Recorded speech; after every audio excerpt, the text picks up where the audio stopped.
News express 6ಗೆ ಸ್ವಾಗತ. ನಾನು ಸುಷ್ಮಾ. ಹೇಗಿದೆ ಗೊತ್ತಾ ಮಾತಿನ ಮಲ್ಲಿಯ ಮೊಬೈಲ್ನ ನಂಬರ್ ಗೇಮ್? ಅನುಶ್ರೀ ಲಿಂಕ್ ಬಗ್ಗೆ ಎಚ್.ಡಿ. ಕುಮಾರಸ್ವಾಮಿ ನಿಗಿ ಕೆಂಡ. ಮಿನಿ ವಾರ್ ಗೆಲ್ಲೋಕೆ ಮುನಿದವರಲ್ಲಿ ಯಾರಿಗೆ ಸಿಗುತ್ತೆ ಆರ್ಆರ್ ಟಿಕೆಟ್? ಹತ್ರಾಸ್ಗೆ ತೆರಳಿದ ರಾಹುಲ್ಗೆ ಪೊಲೀಸರು ವಿಧಿಸಿದ ಷರತ್ತುಗಳೇನು? ಇವೆಲ್ಲವನ್ನೂ ನೋಡೋಣ. ಸಂಶಯ ಮೂಡಿಸಿದ್ದು ಯಾಕೆ ಅನುಶ್ರೀ ನೇಮ್ ಇಲ್ಲದ ಮೊಬೈಲ್ನಲ್ಲಿರೋ ನಂಬರ್ಗಳು? ಅನುಶ್ರೀ ಬಗ್ಗೆ ಎಚ್.ಡಿ. ಕುಮಾರಸ್ವಾಮಿ ಕೆಂಡಾಮಂಡಲರಾಗಿದ್ದು ಯಾಕೆ? ಡ್ರಗ್ಸ್ ಪೆಡ್ಲರ್ ಬಾಯ್ಬಿಟ್ರೆ ಸ್ಟಾರ್ ನಟರಿಗೂ ಕುತ್ತು ಬರುತ್ತಾ? ಇದೆಲ್ಲವನ್ನೂ ನೋಡೋಣ ಡ್ರಗ್ಸ್ ದುನಿಯಾ ನ್ಯೂಸ್ ಎಕ್ಸ್‌ಪ್ರೆಸ್‌ನಲ್ಲಿ.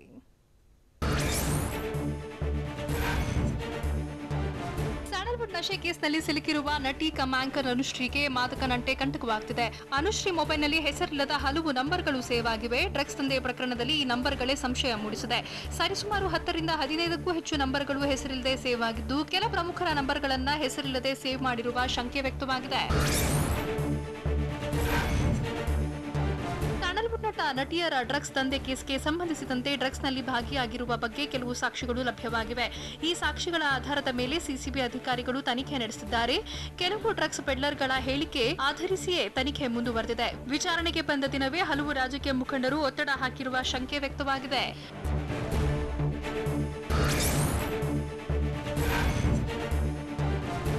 ಡ್ರಗ್ಸ್ ಕೇಸ್ನಲ್ಲಿ ನಟಿ ಕಮ್ ಆಂಕರ್ ಅನುಶ್ರೀ ಹೆಸರು ಕೇಳಿ ಬಂದಿದ್ದ ತಡ ಹಲವು ರಾಜಕಾರಣಿಗಳು ಸಿಸಿಬಿಗೆ ತನಿಖೆ ನಡೆಸದಂತೆ ಒತ್ತಾಯ ಹಾಕಿದ್ರು. ಯಾವ್ಯಾವ ನಾಯಕರನ್ನ ಅನುಶ್ರೀ ಸಂಪರ್ಕಿಸಿದ್ರು ಅನ್ನೋದು ಬಯಲಾಗ್ತಿದ್ದಂತೆ ಆಪ್ತ ರಕ್ಷಕರು ಬೆಚ್ಚಿ ಬಿದ್ದಿದ್ರು. ಹೀಗಾಗಿ ಸಿಸಿಬಿ ಇನ್ಸ್ಪೆಕ್ಟರ್ ಶಿವಪ್ರಕಾಶ್ ರಾಜೇಂದ್ರ ನಾಯಕ್ ವರ್ಗಾವಣೆಗೆ ಕಸರತ್ತು ನಡೆಸಿದವರು ಶೇಕ್ ಆಗಿದ್ದಾರೆ.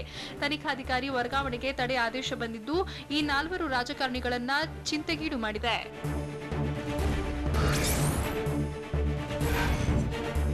ಆಂಕರ್ ಅನುಶ್ರೀ ನಶೆ ಜಾಲಕ್ಕೆ ಸಂಬಂಧಿಸಿದಂತೆ ಮಾಜಿ ಸಿಎಂಗಳ ಜೊತೆಗೆ ಲಿಂಕ್ ಇರೋದನ್ನ ಕೇಳಿ ಮಾಜಿ ಸಿಎಂ ಎಚ್.ಡಿ. ಕುಮಾರಸ್ವಾಮಿ ಕೆಂಡಾಮಂಡಲರಾಗಿದ್ದಾರೆ.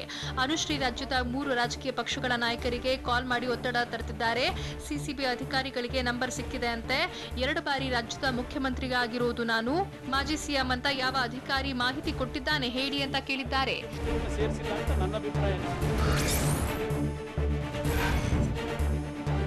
ನಶೆ ಲೋಕದಲ್ಲಿ ಒಬ್ಬೊಬ್ಬರೇ ಆರೋಪಿಗಳು ಅಂಧರಾಗ್ತಿದ್ದು, ಡ್ರಗ್ಸ್ ಬಗ್ಗೆ ಸ್ಫೋಟಕ ಸತ್ಯಗಳು ಬಾಯ್ಬಿಡ್ತಿದ್ದಾರೆ. ಖಾಕಿ ಕೆಡ್ಡಾಗೆ ಬಿದ್ದ ಡ್ರಗ್ಸ್ ಪೆಡ್ಲರ್ ಬಾಯ್ಬಿಟ್ರೆ ಸ್ಯಾಂಡಲ್ವುಡ್ನ ಹಲವು ಸ್ಟಾರ್ಗಳಿಗೆ ಕುತ್ತು ಬರೋದು ಪಕ್ಕಾ ಆಗಿದೆ. ಸಂಜಯ್ ನಗರ ಠಾಣೆ ಪೊಲೀಸರು ಡ್ರಗ್ಸ್ ಪೆಡ್ಲರ್ ಅನ್ನ ಬಂಧಿಸಿದ್ದಾರೆ. ಪಾರ್ಟಿಯಲ್ಲಿ ಭಾಗವಹಿಸಿದ್ದ ಸ್ಟಾರ್ ನಟ ನಟಿಯರಿಗೆ ಢವಢವ ಶುರುವಾಗಿದೆ. ಪೆಡ್ಲರ್ ಪಾರ್ಟಿಯಲ್ಲಿ ಭಾಗವಹಿಸಿದ್ದ ಸ್ಟಾರ್ ನಟ ನಟಿಯರು ಯಾರು ಅನ್ನೋದು ಕುತೂಹಲ ಮೂಡಿಸಿದೆ.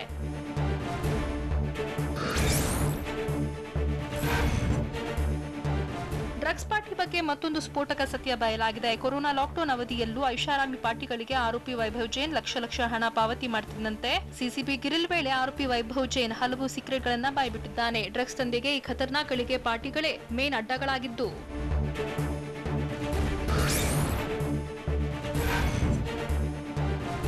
ಡ್ರಗ್ಸ್ ಕೇಸ್ನಲ್ಲಿ ಸಿಕ್ಕಿ ಬೀಳೋರ ಸಂಖ್ಯೆ ಹೆಚ್ಚಾಗ್ತಿದ್ದಂತೆ ನಟಿ ರಾಗಿಣಿಗೆ ಮತ್ತಷ್ಟು ಸಂಕಷ್ಟ ಎದುರಾಗಿದೆ. ಡ್ರಗ್ಸ್ ಪೆಡ್ಲರ್ ಬೆನಾಲ್ಡ್ ಉಡ್ಡೇನ್ ಮೂಲಕ ಪಾರ್ಟಿಗಳಿಗೆ ಆರೋಪಿಗಳಾದ ವಿನತ್ ಮತ್ತು ಪ್ರಶಾಂತ್ ರಾಜು ಡ್ರಗ್ಸ್ ತರಿಸಿಕೊಳ್ತಿದ್ರು. ನಗರದ ಹೋಟೆಲ್ಗಳಲ್ಲಿ ಪಾರ್ಟಿ ಮಾಡಿದ್ರೆ ಪೊಲೀಸರ ರೇಡ್ ಭಯ. ಹೀಗಾಗಿ ನಗರದ ಹೊರವಲಯದ ರೆಸಾರ್ಟ್ಗಳಲ್ಲೇ ಪಾರ್ಟಿ ಆಯೋಜನೆ ಮಾಡಲಾಗ್ತಿತ್ತು.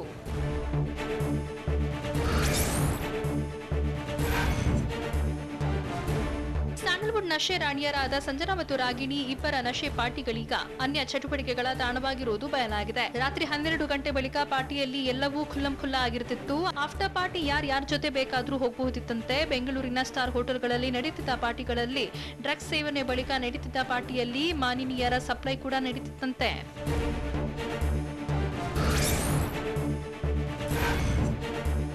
ಸ್ಯಾಂಡಲ್ವುಡ್ ನಶೆ ಕೇಸ್ನಲ್ಲಿ ಹಲವು ವಿಚಾರಗಳನ್ನ ಬಯಲಿಗೆ ಎಳೆದಿರುವ ಸಾಮಾಜಿಕ ಕಾರ್ಯಕರ್ತ ಪ್ರಶಾಂತ್ ಸಂಬರಗಿ ಇವತ್ತು ಹೊಸ ಬಾಂಬ್ ಒಂದನ್ನ ಸಿಡಿಸಿದ್ದಾರೆ. ಕೊರೋನಾ ಇದೆ, ಹತ್ರ ಬರಬೇಡಿ, ಇದು ಇವತ್ತು ಪ್ರದರ್ಶನವಾಗಲಿರುವ ಹೊಸ ಡ್ರಾಮಾವಾಗಿದೆ. ಪೊಲೀಸರು ಅರೆಸ್ಟ್ ಮಾಡ್ತಾರೆ ಅಂತ ಗೊತ್ತಾದ ತಕ್ಷಣವೇ ನಾಟಕದ ರಾಣಿಯ ಹೊಸ ಅವತಾರ ಶುರುವಾಗುತ್ತೆ ಅಂತ ಹೇಳಿದ್ದು, ಆ ನಟಿ ಯಾರು ಅನ್ನೋದು ಚರ್ಚೆಗೀಡು ಮಾಡಿದೆ.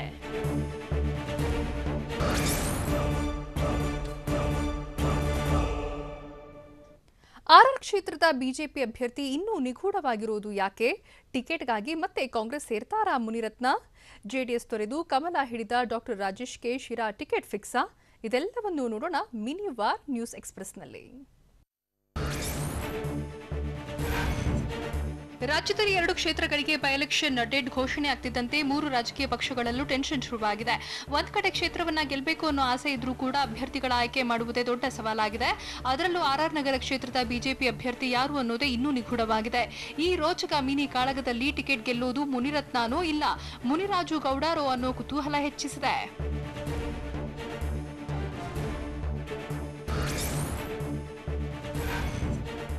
ಬೈ ಎಲೆಕ್ಷನ್ಗೆ ಮುಹೂರ್ತ ಫಿಕ್ಸ್ ಆಗ್ತಿದ್ದಂತೆ ಆರ್ಆರ್ ನಗರದಲ್ಲಿ ಟಿಕೆಟ್ ಹಂಚಿಕೆಯದ್ದೇ $1 ಮಿಲಿಯನ್ ಪ್ರಶ್ನೆಯಾಗಿದೆ. ಯಾಕಂದ್ರೆ ಕಳೆದ 1 ವರ್ಷದಿಂದ ಕ್ಷೇತ್ರದಲ್ಲಿ ಶಾಸಕರೇ ಇರಲಿಲ್ಲ. ಇದರ ಮಧ್ಯೆ ಟಿಕೆಟ್ಗಾಗಿ ತುಳಸಿ ಮುನಿರಾಜು ಮತ್ತು ಮುನಿರತ್ನ ಮಧ್ಯೆ ಬಿಗ್ ಫೈಟ್ ನಡೀತಾ ಇದೆ. ಬೈ ಎಲೆಕ್ಷನ್ನಲ್ಲಿ ಆರ್ಆರ್ ನಗರ ಕ್ಷೇತ್ರವೇ ಕುತೂಹಲದ ಕೇಂದ್ರ ಬಿಂದುವಾಗಿದೆ.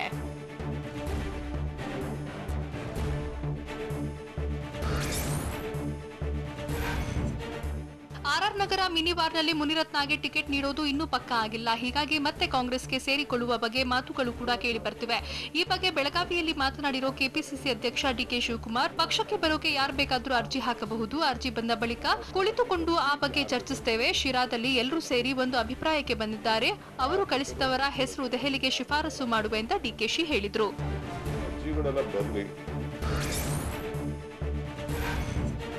ಆರ್ಆರ್ ನಗರದಲ್ಲಿ ದಿವಂಗತ ಡಿಕೆ ರವಿ ಪತ್ನಿಗೆ ಕಾಂಗ್ರೆಸ್ ಟಿಕೆಟ್ ನೀಡುವ ವಿಚಾರದ ಬಗ್ಗೆ ಅಡ್ಡಗೋಡೆ ಮೇಲೆ ದೀಪ ಇಟ್ಟಂತೆ ಮಾತನಾಡಿದ ಡಿಕೆಶಿ, ಕೆಲ ಹಿರಿಯ ನಾಯಕರು ಟಿಕೆಟ್ಗೆ ಶಿಫಾರಸು ಮಾಡಿದ್ದಾರೆ. ಆದರೆ ಅವರ ತಂದೆಯವರೇ ನಮ್ಮ ಪಕ್ಷ ಬಿಟ್ಟು ಹೋಗಿದ್ರು. ಈಗ ಪಾಪ ಅವರ ಮಗಳದ್ದು ಏನಿದೆ ಅಂತ ಹೇಳಿದ್ದಾರೆ. ಆರ್ಆರ್ ನಗರ ಕ್ಷೇತ್ರದಲ್ಲಿ 7 ರಿಂದ 8 ಆಕಾಂಕ್ಷಿಗಳು ಇದ್ದಾರೆ. ನಮ್ಮ ಡಿಸಿಸಿ ಪ್ರೆಸಿಡೆಂಟ್ ಸೇರಿದಂತೆ ಹಲವು ಆಕಾಂಕ್ಷಿಗಳಿದ್ದಾರೆ ಅನ್ನೋ ಮೂಲಕ ಕುತೂಹಲ ಹೆಚ್ಚು ಮಾಡಿದ್ರು.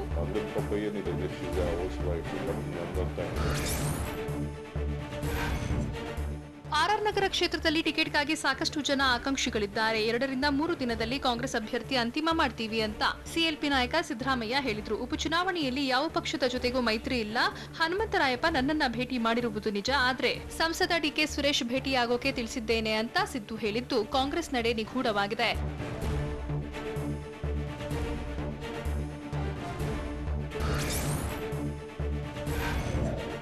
ತುಮಕೂರು ಜಿಲ್ಲೆ ಶಿರಾ ಕ್ಷೇತ್ರದ ಉಪಚುನಾವಣೆಯಲ್ಲೂ ಕುತೂಹಲ ಮನೆ ಮಾಡಿದೆ. ಇವತ್ತು ಮಧ್ಯಾಹ್ನ ಡಾಕ್ಟರ್ ರಾಜೇಶ್ ಗೌಡ ಬಿಜೆಪಿ ಸೇರ್ಪಡೆಯಾಗಿದ್ದಾರೆ.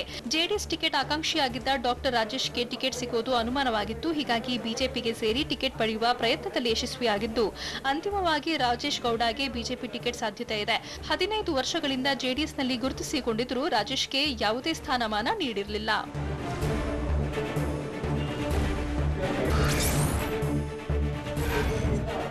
ಶಿರಾ ವಿಧಾನಸಭಾ ಕ್ಷೇತ್ರದ ಉಪಚುನಾವಣೆಗೂ ಮುನ್ನವೇ ಬಿಜೆಪಿ ಟಿಕೆಟ್ ಆಕಾಂಕ್ಷಿಯಾಗಿರುವ ಡಾಕ್ಟರ್ ರಾಜೇಶ್ ಗೌಡ ಬಿಜೆಪಿ ಸೇರ್ಪಡೆಯಾಗಿದ್ದಾರೆ. ಬೆಂಗಳೂರಿನ ಬಿಜೆಪಿ ರಾಜ್ಯ ಕಚೇರಿಯಲ್ಲಿ ಬಿಜೆಪಿ ರಾಜ್ಯಾಧ್ಯಕ್ಷ ನಳಿನ್ ಕುಮಾರ್ ಕಟೀಲ್ ಸಾರಥ್ಯದಲ್ಲಿ ಸೇರ್ಪಡೆಯಾಗಿದ್ದಾರೆ. ರಾಜ್ಯ ಉಪಾಧ್ಯಕ್ಷ ನಿರ್ಮಲ್ ಕುಮಾರ್ ಸುರಾನಾ, ರಾಜ್ಯ ಪ್ರಧಾನ ಕಾರ್ಯದರ್ಶಿ ರವಿಕುಮಾರ್, ಸಂಸದ ಎ ನಾರಾಯಣಸ್ವಾಮಿ, ತುಮಕೂರು ಜಿಲ್ಲಾ ಬಿಜೆಪಿ ಅಧ್ಯಕ್ಷ ಸುರೇಶ್ ಗೌಡ ಹಾಜರಾಗಿದ್ದರು.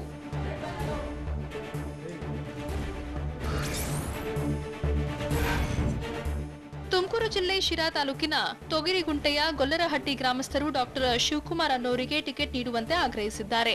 ಕ್ಷೇತ್ರದಲ್ಲಿ ಕಾಡುಗೊಲ್ಲ ಸಮಾಜದ 40,000 ಮತಗಳಿವೆ. ಹೀಗಾಗಿ ನಮ್ಮದೇ ಸಮಾಜದ ಶಿವಕುಮಾರ್ಗೆ ಟಿಕೆಟ್ ಕೊಡುವಂತೆ ಪಟ್ಟು ಹಿಡಿದಿದ್ದಾರೆ. ಟಿಕೆಟ್ ಕೊಡದಿದ್ರೆ ಎಲೆಕ್ಷನ್ ಬಹಿಷ್ಕರಿಸುವುದಾಗಿ ಎಚ್ಚರಿಕೆ ಕೊಟ್ಟಿದ್ದಾರೆ. ಇದು ಬಿಜೆಪಿಗೆ ತಲೆನೋವಾಗಿ ಪರಿಣಮಿಸಿದೆ.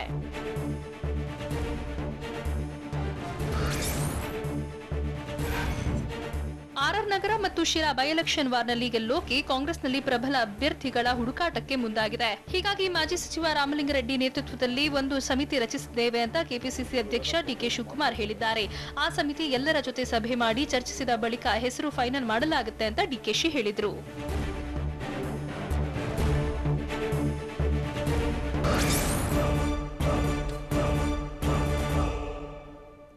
ದಂಡ ಹಾಕೋಕೆ ಬಂದ ಮಾರ್ಷಲ್ಗಳ ಜೊತೆಗೆ ಕಿರಿಕ್ ಮಾಡಿತ್ತು ಎಲ್ಲಿ? 7 ದಿನದಲ್ಲಿ ಟ್ರಾಫಿಕ್ ನಿಯಮ ಉಲ್ಲಂಘನೆಯಿಂದ ವಸೂಲಿಯಾದ ದಂಡ ಎಷ್ಟು? ಸ್ಯಾಂಡಲ್ವುಡ್ ಡ್ರಗ್ಸ್ ಲಿಂಕ್ ಬಗ್ಗೆ ಅಭಿಷೇಕ್ ಅಂಬರೀಶ್ ಹೇಳಿದ್ದೇನು? ಇದೆಲ್ಲವನ್ನು ನೋಡೋಣ ಬೆಂಗಳೂರು ಎಕ್ಸ್‌ಪ್ರೆಸ್‌ನಲ್ಲಿ. ರಾಜ್ಯದಲ್ಲಿ ಕೊರೋನಾ ಸೋಂಕಿಗೆ ಬ್ರೇಕ್ ಹಾಕುವ ಸಲುವಾಗಿ ಮಾಸ್ಕ್ ಹಾಕುವುದನ್ನು ಕಡ್ಡಾಯಗೊಳಿಸಲಾಗಿದೆ. ಹೀಗಾಗಿ ಮಾರ್ಷಲ್ಗಳು ಬೆಳ್ಳಂಬೆಳಗ್ಗೆ ಅಖಾಡಗಿಳಿದಿದ್ರು. ಸಂಜಯ್ ನಗರದಲ್ಲಿ ಮಾಸ್ಕ್ ಹಾಕದೆ ವಾಹನ ಸವಾರರು ರಸ್ತೆಗೆ ಇಳಿದಿದ್ರು. ಈ ವೇಳೆ ದಂಡ ಕಟ್ಟೋಕೆ ಕಿರಿಕ್ ಮಾಡಿದವರನ್ನ ಸಂಜಯ್ ನಗರ ಪೊಲೀಸ್ ಠಾಣೆಗೆ ಕರೆತರಲಾಗಿತ್ತು. ಠಾಣೆ ಮೆಟ್ಟಿಲೇರ್ತಿದ್ದಂತೆ ಕಿರಿಕ್ ಮಾಡುತ್ತಿದ್ದವರೆಲ್ಲ ಸೈಲೆಂಟ್ ಆಗಿ ದಂಡ ಕಟ್ಟಿದ್ರು.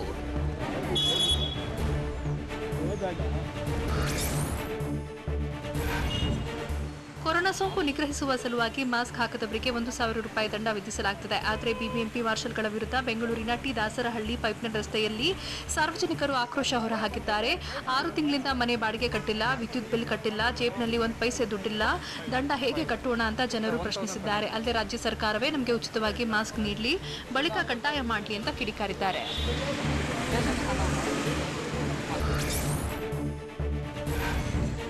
ಹೆಲ್ಮೆಟ್ ಮಾಸ್ಕ್ ಹಾಕಿಕೊಳ್ಳದೇ ಇರೋದಕ್ಕೆ ದಂಡ ಕಟ್ಟುವಂತೆ ಹೇಳಿದ ಹೆಡ್ ಕಾನ್ಸ್ಟೇಬಲ್ ಮೇಲೆ ಬೈಕ್ ಸವಾರ ಹಲ್ಲೆ ಮಾಡಿದ್ದಾನೆ. ನೆಲಮಂಗಲ ಪಟ್ಟಣದ ಕುಣಿಗಲ್ ವೃತ್ತದಲ್ಲಿ ಸವಾರನೊಬ್ಬ ಹೆಲ್ಮೆಟ್ ಮಾಸ್ಕ್ ಹಾಕಿಕೊಳ್ಳದೆ ಬೈಕ್ ಚಾಲನೆ ಮಾಡುತ್ತಿದ್ದ. ಹೀಗಾಗಿ ಬೈಕ್ ತಡೆದು ದಂಡ ಪಾವತಿಸುವಂತೆ ಹೆಡ್ ಕಾನ್ಸ್ಟೇಬಲ್ ಮಲ್ಲೇಶ್ ಸೂಚಿಸಿದ್ದು ವಾಗ್ವಾದ ನಡೆದಿದೆ. ಈ ವೇಳೆ ಮಲ್ಲೇಶ್ ಮೇಲೆ ಸವಾರ ಹಲ್ಲೆ ಮಾಡಿದ್ದು ಆತನನ್ನು ವಶಕ್ಕೆ ಪಡೆದು ಪೊಲೀಸರು ವಿಚಾರಣೆ ನಡೆಸಿದ್ದಾರೆ.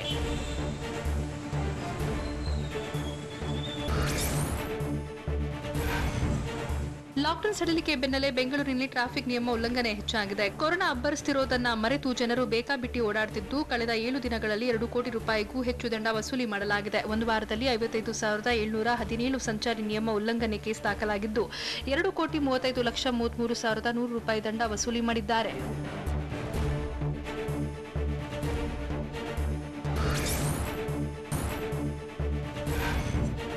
ಕೊರೋನಾ ಸೋಂಕಿತರು ತಡವಾಗಿ ಆಸ್ಪತ್ರೆಗೆ ದಾಖಲಾದರೆ ಅಪಾಯ ಕಟ್ಟಿಟ್ಟ ಬುತ್ತಿ. ಹೌದು, ಸೋಂಕು ಬಂದರೂ ತಡ ಮಾಡಿ ಆಸ್ಪತ್ರೆಗೆ ಹೋಗ್ತಿದ್ದವರ ಪ್ರಾಣಕ್ಕೆ ಹೆಚ್ಚು ಆಪತ್ತು ಬರ್ತಿತ್ತು. ಆಸ್ಪತ್ರೆಗೆ ದಾಖಲಾದ 14 ದಿನದ ಒಳಗೆ ಸಾವಿನ ಸಂಖ್ಯೆ ಹೆಚ್ಚಳವಾಗ್ತಿದೆ. ಆಸ್ಪತ್ರೆಗೆ ದಾಖಲಾದ 14 ದಿನದ ಒಳಗೆ 2,504 ಜನ ಸಾವನ್ನಪ್ಪಿದ್ದಾರೆ. ಕೊನೆ ಕ್ಷಣದಲ್ಲಿ ರೋಗಿಯನ್ನ ಬದುಕುಳಿಸುವುದು ವೈದ್ಯರಿಗೆ ಕಷ್ಟವಾಗ್ತಿದೆ.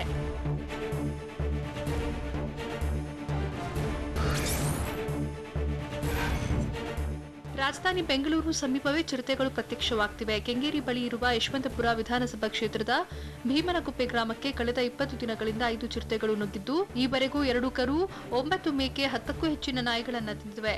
ಈಗಾಗಲೇ ಸ್ಥಳಕ್ಕೆ ಅರಣ್ಯ ಅಧಿಕಾರಿಗಳು, ವೈದ್ಯರು ಭೇಟಿ ನೀಡಿ ತಪಾಸಣೆ ನಡೆಸಿದರು.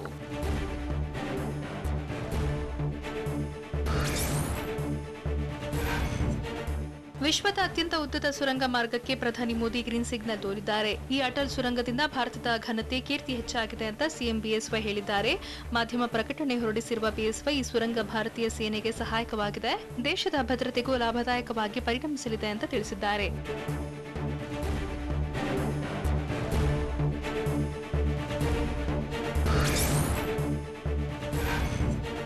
ಸ್ಯಾಂಡಲ್ವುಡ್ ಡ್ರಗ್ಸ್ ಜಾಲದ ನಂಟು ಕೇಸ್ ಬಗ್ಗೆ ಪ್ರತಿಕ್ರಿಯಿಸಿರೋ ನಟ ಅಭಿಷೇಕ್, ಅಂಬರೀಶ್ ಯಾರೋ ಕೆಲವರು ಮಾಡಿರೋ ತಪ್ಪಿನಿಂದ ಇಂಡಸ್ಟ್ರಿಯನ್ನ ಅಳಿಯೋದು ತಪ್ಪು, ತನಿಖೆ ನಡೀತಿದ್ದು, ತಪ್ಪು ಮಾಡಿದವರಿಗೆ ಖಂಡಿತ ಶಿಕ್ಷೆ ಆಗುತ್ತೆ ಅಂತ ಹೇಳಿದ್ರು. ನಾವು ನಮ್ಮ ಅಪ್ಪ ಅಮ್ಮನನ್ನ ನೋಡಿ ಬೆಳೆದವರು, ಅವರು ಇಂಡಸ್ಟ್ರಿ ಬಗ್ಗೆ ಹೇಳೋದು ಕೇಳಿದ್ರೆ ನಮಗೆ ಗೌರವ ಹೆಚ್ಚಾಗ್ತಿತ್ತೆಂದು ಅಭಿಷೇಕ್ ಅಂಬರೀಶ್ ತಿಳಿಸಿದ್ರು.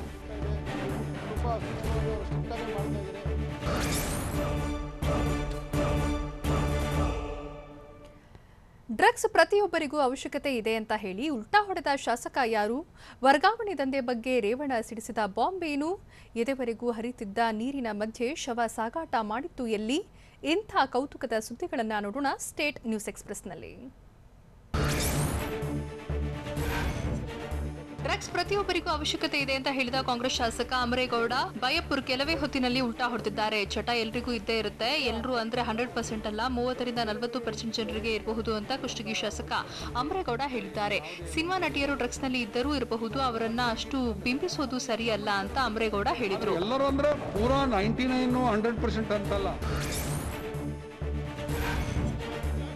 ಕೃಷಿ ಮಸೂದೆ ವಿರೋಧ ವ್ಯಕ್ತಪಡಿಸಿರುವ ಕಾಂಗ್ರೆಸ್ ವಿರುದ್ಧ ಸಂಸದ ಬಿವೈ ರಾಘವೇಂದ್ರ ಕಿಡಿಕಾರಿದ್ದಾರೆ. ಉಪಯುಕ್ತ ಕೃಷಿ ಮಸೂದೆ ಕೇಂದ್ರ ಮತ್ತು ರಾಜ್ಯ ಸರ್ಕಾರ ಜಾರಿಗೆ ತಂದಿದೆ. ಕಾಂಗ್ರೆಸ್ ಪಕ್ಷವು ಅನ್ನದಾತರ ದಿಕ್ಕು ತಪ್ಪಿಸ್ತಾ ಇದೆ. ಭೂ ಸುಧಾರಣಾ ತಿದ್ದುಪಡಿ ಆದೇಶ ಕೋವಿಡ್ನ ಆರ್ಥಿಕ ಸಂಕಷ್ಟದ ಸಂದರ್ಭದಲ್ಲಿ ಜಾರಿ ಮಾಡಿದ್ದು, ಈ ಮೂಲಕ ರೈತನ ಸ್ಥಿತಿಗತಿ ಸುಧಾರಣೆಗೆ ಅನುಕೂಲವಾಗಲಿದೆ ಅಂತ ರಾಘವೇಂದ್ರ ಹೇಳಿದರು. ರೈತರನ್ನ ಕಬ್ಜಾರಿಗಿಳಿಯುವಂತ ಪ್ರಯತ್ನವನ್ನು ಮಾಡ್ತಾ ಇದ್ದಾರೆ.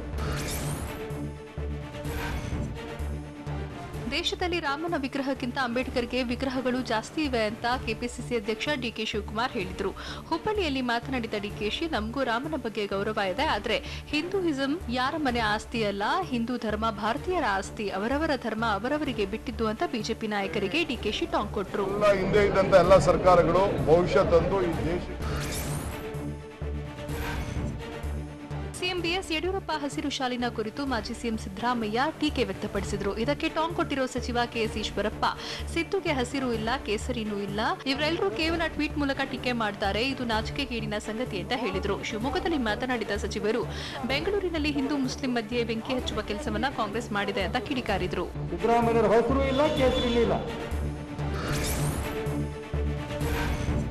ಸ್ಯಾಂಡಲ್ವುಡ್ ಡ್ರಗ್ಸ್ ಜಾಲದ ನಂಟು ಆರೋಪದಲ್ಲಿ ಸಿಲುಕಿರುವ ಸಿನಿಮಾ ತಾರೆಯರ ಮೇಲೆ ಮಾಧ್ಯಮದವರ ಖಂಡಿತ ಅಂತ ಮಡಿಕೇರಿಯಲ್ಲಿ ಡಿಜಿ ಮತ್ತು ಐಜಿಪಿ ಪ್ರವೀಣ್ ಸುದ್ ಹೇಳಿದ್ದಾರೆ. ಡ್ರಗ್ಸ್ ಎಲ್ಲಿಂದ ಸಪ್ಲೈ ಆಗ್ತಿದೆ, ಮಧ್ಯವರ್ತಿಗಳು ಯಾರು, ಇದೆಲ್ಲದರ ಬಗ್ಗೆ ಸಮಗ್ರವಾಗಿ ಕಾರ್ಯಾಚರಣೆ ನಡೀತಾ ಇದೆ. ಪೊಲೀಸರು ಮಾಮೂಲಿ ತೆಗೆದುಕೊಂಡು ದಂಧೆಗೆ ಸಹಕಾರ ಮಾಡ್ತಿರೋ ಆರೋಪ ಎದುರಾಗಿದೆ. ಆರೋಪಗಳಿಗೆ ತಲೆ ಕೆಡಿಸಿಕೊಳ್ಳದೆ ನಮ್ಮ ಕೆಲಸ ನಾವು ಮಾಡಿದ್ದೇವೆ ಅಂತ ಹೇಳಿದ್ರು. ಹಾಸನ ಜಿಲ್ಲೆಯಲ್ಲಿ ವರ್ಗಾವಣೆ ದಂಧೆ ನಡೀತಿದೆ ಅಂತ ಮಾಜಿ ಸಚಿವ ಎಚ್.ಡಿ. ರೇವಣ್ಣ ಆರೋಪಿಸಿದ್ದಾರೆ. ಈ ಬಗ್ಗೆ ಗೃಹ ಸಚಿವರಿಗೆ ಅರಿವಿದೆಯೋ ಇಲ್ವೋ ಗೊತ್ತಿಲ್ಲ, ಆದರೆ 25 ಲಕ್ಷ ನೀಡಿ ಸರ್ಕಾರಿ ಅಧಿಕಾರಿಗಳು ಹುದ್ದೆ ಪಡೆದು ಜಿಲ್ಲೆಗೆ ಬರ್ತಾರೆ. ಜಿಲ್ಲೆಯಲ್ಲಿ ಕಾನೂನು ವ್ಯವಸ್ಥೆ ಸಂಪೂರ್ಣ ಹದಗೆಟ್ಟಿದೆ. ಈ ಬಗ್ಗೆ ಗಮನ ಹರಿಸದೆ ಹಣ ಮಾಡೋಕೆ ಪೊಲೀಸ್ ಅಧಿಕಾರಿಗಳು ಮುಂದಾಗಿದ್ದಾರೆ ಅಂತ ರೇವಣ್ಣ ಕಿಡಿಕಾರಿದ್ದಾರೆ.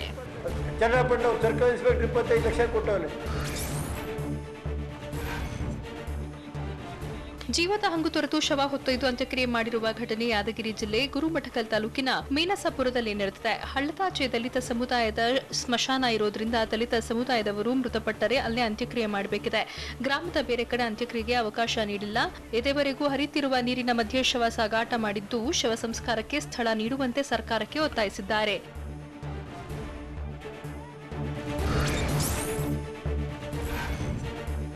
ಹದಗೆಟ್ಟಿರುವ ರಸ್ತೆಯನ್ನ ದುರಸ್ತಿ ಮಾಡಿಸುವಂತೆ ಶಾಸಕರಿಗೆ ತರಾಟೆಗೆ ತೆಗೆದುಕೊಂಡ ಘಟನೆ ಯಾದಗಿರಿ ತಾಲೂಕಿನ ಯಾರಗೋಳ ಗ್ರಾಮದಲ್ಲಿ ನಡೆದಿದೆ. ಗುರುಮಠಕಲ್ ಕ್ಷೇತ್ರದ ಜೆಡಿಎಸ್ ಶಾಸಕ ನಾಗನಗೌಡ ಕ್ಷೇತ್ರಕ್ಕೆ ಬಂದಾಗ ರಸ್ತೆ ಸರಿ ಮಾಡಿಸದೇ ಇದ್ದರೆ ಗ್ರಾಮಕ್ಕೆ ಕಾಲಿಡೋಕೆ ಬಿಡೋದಿಲ್ಲ ಅಂತ ಗ್ರಾಮಸ್ಥರು ವಾರ್ನ್ ಮಾಡಿದ್ದಾರೆ. ಶಾಸಕರ ಮನೆ ಕಚೇರಿಗೆ ಬೀಗ ಹಾಕೋದಾಗಿ ಎಚ್ಚರಿಕೆ ನೀಡಿದ್ದಾರೆ.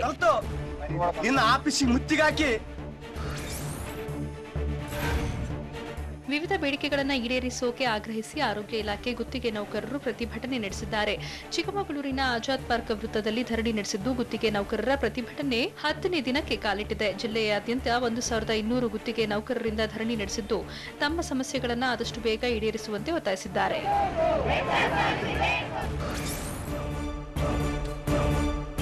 ಹತ್ರಾಸ್ ಭೇಟಿಗೂ ಮುನ್ನ ರಾಹುಲ್ ಗಾಂಧಿ ಹಾಕಿದ ಸವಾಲೇನು? ಸುಶಾಂತ್ ಸಿಂಗ್ ಬಗ್ಗೆ ಫೋರೆನ್ಸಿಕ್ ವೈದ್ಯರು ಕೊಟ್ಟ ವರದಿಯಲ್ಲಿ ಏನಿದೆ? ಸಾಲಗಾರರಿಗೆ ಕೇಂದ್ರ ಸರ್ಕಾರ ಕೊಟ್ಟ ಗುಡ್ ನ್ಯೂಸ್ ಏನು? ಇದೆಲ್ಲವನ್ನೂ ನೋಡೋಣ ನ್ಯಾಷನಲ್ ನ್ಯೂಸ್ ಎಕ್ಸ್‌ಪ್ರೆಸ್‌ನಲ್ಲಿ.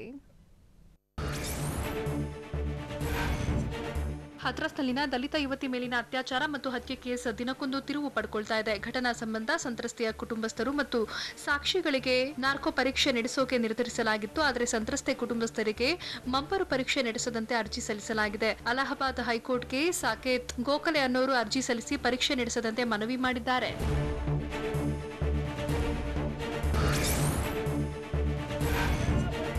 ಹತ್ರಾಸ್ನ ದಲಿತ ಯುವತಿ ಮೇಲೆ ಅತ್ಯಾಚಾರ ಕೊಲೆ ಖಂಡಿಸಿ ದೇಶದಾದ್ಯಂತ ಆಕ್ರೋಶದ ಕಿಚ್ಚು ಹೆಚ್ಚಾಗಿದೆ. ಘಟನೆ ಖಂಡಿಸಿ ಇವತ್ತು ತಮಿಳುನಾಡಿನ ಚೆನ್ನೈನಲ್ಲಿ ಕಾಂಗ್ರೆಸ್ ನಾಯಕರು ಪ್ರತಿಭಟನೆ ನಡೆಸಿದ್ರು.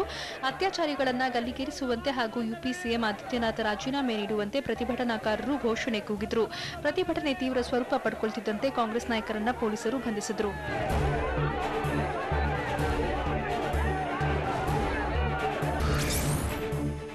ಸುಶಾಂತ್ ಸಿಂಗ್ ರದ್ದು ಕೊಲೆಯಲ್ಲ, ಆತ್ಮಹತ್ಯೆ ಅಂತ ಹೇಳಿದೆ. ಹೀಗಾಗಿ ಆತ್ಮಹತ್ಯೆಗೆ ಪ್ರಚೋದನೆ ಯಾವುದು ಹಾಗೂ ಆತ್ಮಹತ್ಯೆಗೆ ಕಾರಣವಾದ ಅಂಶಗಳ ಬಗ್ಗೆ ಸಿಬಿಐ ಈಗ ತನಿಖೆ ನಡೆಸಬೇಕಿದೆ.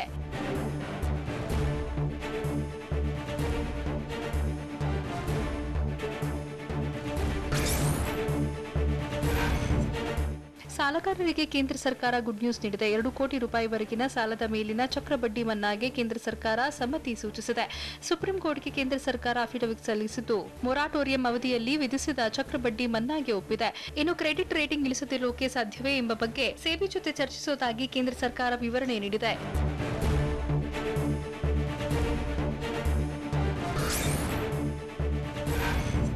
ಬಾಲಿವುಡ್ ಸ್ಯಾಂಡಲ್ವುಡ್ ನಶೆ ಕೇಸ್ ಬೆಳಕಿಗೆ ಬರ್ತಿದ್ದಂತೆ ದೇಶದಾದ್ಯಂತ ಗಾಂಜಾ ಪತ್ತೆ ಪ್ರಕರಣ ಹೆಚ್ಚಾಗ್ತಿವೆ.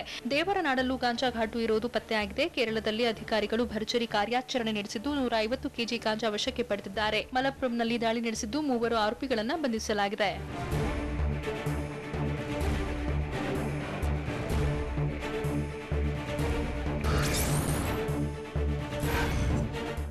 ವಿಶ್ವದ ಅತಿ ಎತ್ತರದ ಪ್ರದೇಶದಲ್ಲಿ ನಿರ್ಮಾಣವಾಗಿರುವ 9.2 ಕಿಲೋಮೀಟರ್ ಉದ್ದದ ಅಟಲ್ ಸುರಂಗ ಮಾರ್ಗವನ್ನು ಪ್ರಧಾನಿ ಮೋದಿ ಉದ್ಘಾಟಿಸಿದ್ರು. ಚಂಡೀಗಢ ಅಂತಾರಾಷ್ಟ್ರೀಯ ವಿಮಾನ ನಿಲ್ದಾಣಕ್ಕೆ ಬಂದಿಳಿದ ಮೋದಿ 10:15ರ ಸುಮಾರಿಗೆ ಹಿಮಾಚಲ ಪ್ರದೇಶದ ರೋಹ್ಟಂಗ್ನಲ್ಲಿರುವ ಸುರಂಗ ಮಾರ್ಗವನ್ನು ಉದ್ಘಾಟನೆ ಮಾಡಿದ್ರು. ಬಳಿಕ ಸುರಂಗ ಮಾರ್ಗದಲ್ಲಿ ತೆರಳಿದ ಮೋದಿ ಲಾಹೌಲ್ ಸ್ಪಿತಿಯ ಸಿಸು ಮತ್ತು ಸೋಲಾಂಗ್ ಕಣಿವೆಯಲ್ಲಿ ಸಾರ್ವಜನಿಕ ಕಾರ್ಯಕ್ರಮಗಳಲ್ಲಿ ಭಾಗವಹಿಸಿದ್ರು.